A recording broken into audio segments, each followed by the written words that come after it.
దేవుని పరిశుద్ధ నామానికి స్తోత్రం కలుగునుగాక. మన ప్రభు యేసుక్రీస్తు నామములో మీ అందరికీ నా శుభాలు ఈ ఉదయకాలమందు తెలియజేయడానికి సంతోషిస్తున్నాను.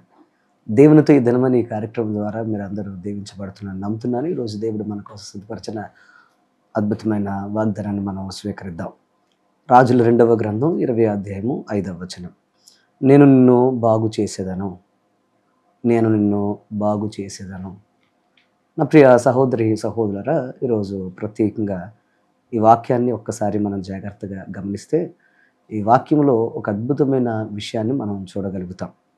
ఎందుకనంటే పరిశుద్ధ లేఖనంలో ఒక అద్భుతమైన సత్యాన్ని మనకి బోధిస్తూ ఉంది. అదేంటయ్యా అంటే, మన జీవితాల్లో మన బ్రతుకులో మనం ఒంటరిగా బాధతో కష్టంతో కన్నీటితో వేదనకరమైన పరిస్థితుల మధ్యన మనం కొట్టుమిట్టాడుతున్నప్పుడు మనల్ని ఎంతమాత్రం ఆయన విడిచిపెట్టే దేవుడు కాదని, మనల్ని స్వస్థపరిచి బాగు చేసే దేవుడని మన జీవితంలో మనం ఒక అద్భుతమైన పాఠాన్ని నేర్చుకోగలుగుతున్నాం. ఎందుకనంటే అస్వస్థత లేదా అనారోగ్యము లేదా పాడైపోవడం లేదా పనికి రాకుండా పోవడం అనేది మన జీవితాల్లో మనం చూస్తూ ఉంటాం, అనుభవిస్తూ ఉంటాం.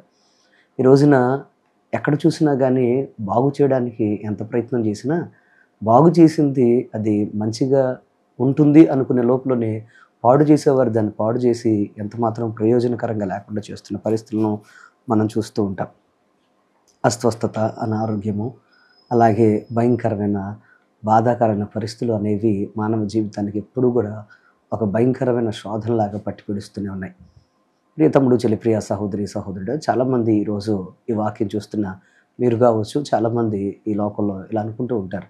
మేము ఎంతో మంచిగా జీవించామండి, మేము ఎంతో మంచి కార్యాలు చేసామండి, మేము ఎంతో మంచిగా బ్రతుకుతున్నామండి, ఇంత మంచిగా బ్రతుకుతున్నా ఇంత మంచిగా మేము జీవిస్తున్నాం, మంచి కార్యాలు చేస్తున్నా, మాకెందుకో ఈ శాపకరమైన పరిస్థితులు మాకు అర్థం కావట్లేదండి అనేవారు ఈ లోకంలో చాలామంది ఉంటారు. ఎందుకనంటే పరిశుద్ధ లేఖనాన్ని మనం గమనిస్తే ఇక్కడ ఒక అద్భుతమైన సత్యాన్ని మనం చూడగలుగుతున్నాం. ఏంటయ్యా ఆ సత్యము అనంటే, ఇక్కడ హిజ్కియా మనకు కనపడుతున్నాడు ఈ వాక్యంలో. గొప్ప రాజు, అలాగే తన జీవితంలో చాలా సత్యంగాను, అలాగే నీతిగాను, నిజాయితీగాను, చాలా దేవునికి అనుకూలంగాను బ్రతికి తన జీవితంలో ఇంకా మంచి అద్భుతమైన పాలన అందిద్దాం, ఇంకా అద్భుతమైన ప్రయోజనకరంగా బ్రతుకుదాం దేవుని కోసం అలా కుటుంబం కోసం అని ప్రయత్నం చేస్తున్న ఆ సందర్భంలో, ఆ సమయంలో తన జీవితంలో భయంకరమైన మరణకరమైన రోగం వచ్చి తన బ్రతుకులో చావడానికి సిద్ధంగా ఉన్నప్పుడు, ఆ రోగం అతన్ని చంపేస్తుంది, ఇంకా సమయం లేదని దేవుని యొక్క దాసుడు వచ్చి హెచ్చరించినప్పుడు ఇలా ప్రార్థన చేస్తున్నాడు. ఏమనంటే, అయ్యో ఏంటి నా బాధ ఏంటి, నా కష్టం ఏంటి, నేను ఎవరికి కీడు చేయలేదు కదా అని వేదన పడుతూ దేవుని సన్నిధిలో ప్రార్థన చేశాడు. ఎందుకనంటే ప్రతి ఒక్కరికి కూడా వేదన ఉంటుంది. హిజ్కియా కూడా అలాగే వేదన పడ్డాడు. ఎందుకని నేను మంచి చేస్తే నా జీవితంలో మంచి పనికిరాదా, మంచి నా జీవితంలో ఎందుకు ప్రయోజనకరంగా ఉండదా, చెడు చేసిన వారు బాగున్నారు కదా, కీడు చేసిన వారు బాగున్నారు కదా, ఇంత మంచి పరిపాలన అందించి మంచిగా జీవించి దేవుని వైపు తిరిగిన నా జీవితంలో ఎందుకు ఈ శ్రమ అని బాధపడడం మొదలెట్టాడు.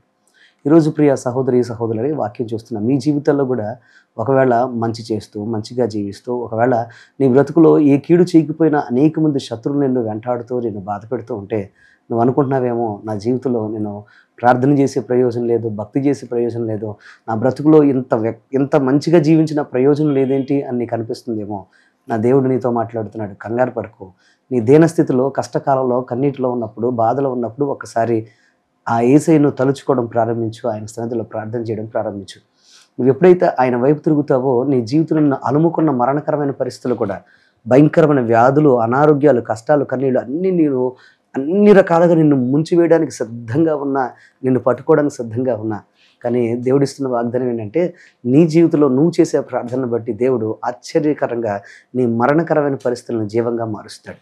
ఎందుకనంటే ఎప్పుడైతే తన బ్రతుకులో వేదనకరమైన పరిస్థితులు ఉన్నాడో, అలాంటి పరిస్థితుల మధ్యన చచ్చిపోవడానికి సిద్ధమవుతున్న ఆ సందర్భంలో అతను చేసిన పని ఏంటి తెలుసా? ఆ మరణకరమైన పరిస్థితుల్లో ఏ వైపు చూడకుండా, లేకపోతే ఉన్న అవకాశాల కోసం ప్రయత్నం చేయకుండా వెంటనే దేవుని వైపు తిరిగి, నా జీవితాన్ని ఒక్కసారి నేను పరిశీలించుకొని ప్రభువా, ఒక్కసారి నన్ను చూడు, నా ధర్మకార్యాలు, మంచి కార్యాలు, ప్రార్థనా జీవితాన్ని నీకు సమస్తము ఎలాగ అనుకూలంగా జరిగించాను ఒక్కసారి జ్ఞాపకం చేసుకో అని తన సాక్ష్య జీవితాన్ని దేవునికి ఒక్కసారి గుర్తు చేశాడు. ఈరోజు ప్రియ తమ్ముడు, చెల్లి, ప్రియ సహోదరి సహోదరుడు, మరి మీ జీవితాల్లో మీరు అటువంటి సాక్ష్యం కలిగి ఉన్నారా? అటువంటి ప్రార్థనా జీవితం కలిగి ఉన్నారా? నీతి ఎప్పుడు మిమ్మల్ని కాపాడుతుంది, ప్రార్థన ఎప్పుడు మిమ్మల్ని ఖచ్చితంగా మునిగిపోనివ్వకుండా నిన్ను లేవనెత్తుందనే విషయాన్ని మర్చిపోవద్దని మీకు మనవి చేస్తున్నాను. ఈ ఉదయకాలం ముందు 8 దినాలుగా నువ్వు బాధతో, వేదనతో, రోగాలతో సతమతమైపోతున్నా కంగారు పడకు. తగిన సమయం ముందు ఖచ్చితంగా దేవుడు నిన్ను స్వస్థపరుస్తాడు. ఆయన ఎంత మాత్రం నిన్ను విడిచిపెట్టే దేవుడు కాదు. ఆయన నీకుంటే నీ జీవితంలో ఎంత కష్టాన్నైనా గానీ, ఎంతటి బాధనైనా గానీ నువ్వు జయించగలుగుతావు. ఈరోజు ప్రత్యేకంగా ఆయన సన్నిధిలో ప్రార్థన చేస్తూ, దేవా నన్ను స్వస్థపరచు, నన్ను బాగు చేయి అని నువ్వు అడగగలిగితే అద్భుతం నువ్వు ఖచ్చితంగా చూస్తావు. ఈరోజు మీరెవరైనా గానీ ఒకవేళ అనారోగ్య పరిస్థితుల మధ్యన, కష్టాల మధ్యన, కన్నీళ్ళ మధ్యన, నా జీవితంలో ఈ మంచికి లేకపోతే నా జీవితంలో భక్తికి ఏమాత్రం కూడా ఒకవేళ ప్రయోజనం లేదని ఒకవేళ కృంగిపోతున్నావేమో, అది నీ వ్యవసాయమైనా, వ్యాపారమైనా, ఉద్యోగమైనా, చేతి పనైనా, చదువైనా, ఏదైనా గానీ, ఏది నిన్ను బాధపెడుతున్నా, ఏ పరిస్థితి నిన్ను ఒకవేళ వేదనకు గురి చేస్తున్నా, నా జీవితంలో మరొక అవకాశం లేదని బాధపడకు. అవకాశాలు ఇచ్చే దేవుని వైపు చూడు. తప్పకుండా నీకు అద్భుతమైన అవకాశాన్ని ఇచ్చి ఆయన నిన్ను స్వస్థపరుస్తాడు. ఈరోజు హిజ్కియాని ఎలాగైతే దేవుడు జ్ఞాపకం చేసుకొని మరలా ఏ దేవుని దాసుడైతే నువ్వు చనిపోతావు, ఖచ్చితంగా నీ ఇల్లు చక్కబెట్టుకొని చెప్పాడు. అదే దేవుని దాసుల ద్వారా వెంటనే మళ్ళీ కవులు పంపుతున్నాడు. ఏమని తెలుసా? నీకు మరలా 15 సంవత్సరాల ఆయుష్ నేను పొడిగిస్తున్నాను. నీ జీవితంలో అద్భుతమైన దీర్ఘాయువు నువ్వు అనుభవిస్తావు. వెళ్ళి సాక్ష్యం చెప్పు అని చెప్పి ఈ మాట పలుకుతున్నాడు. నేను నిన్ను బాగు చేస్తానని దేవుడు చెప్పమంటున్నాడని. నా ప్రియ తమ్ముడు, చెల్లి, ప్రియ సహోదరి, సహోదరుడా, అదే మాట చెప్తున్నాడు. నేను నిన్ను బాగు చేస్తాను. 3వ దినాన నీవు మందిరానికి నువ్వు ఎక్కిపోతావు. ఆ మందిరపు మెట్లు ఎక్కి నువ్వు దేవుని మందిరంలో ఆరాధన చేస్తావు అని చెప్పాడు. ఈరోజు నీ జీవితంలో కూడా ఏదైతే నిన్ను వేదనకరమైన పరిస్థితుల మధ్యన కృంగదీసిందో ఆ పరిస్థితులను జయించి నువ్వు తప్పకుండా విజయకరమైన జీవితాన్ని అనుభవిస్తావు. అట్టి కృప దేవుడు నీకు అనుగ్రహించును గాక. ఆమేన్. ప్రార్థన చేసుకుందాం. ఖచ్చితంగా మీ జీవితంలో దేవుడు అద్భుతం చేయబోతుండగా ప్రార్థన ఏకీభవించాను. మా పరమ తండ్రి, గొప్ప దేవానికి వందనాలు, స్తోత్రాలు నాయనా. ఈరోజు ప్రత్యేకంగా ప్రియబిడ్డలను ఆశీర్వదించి దీవించాను.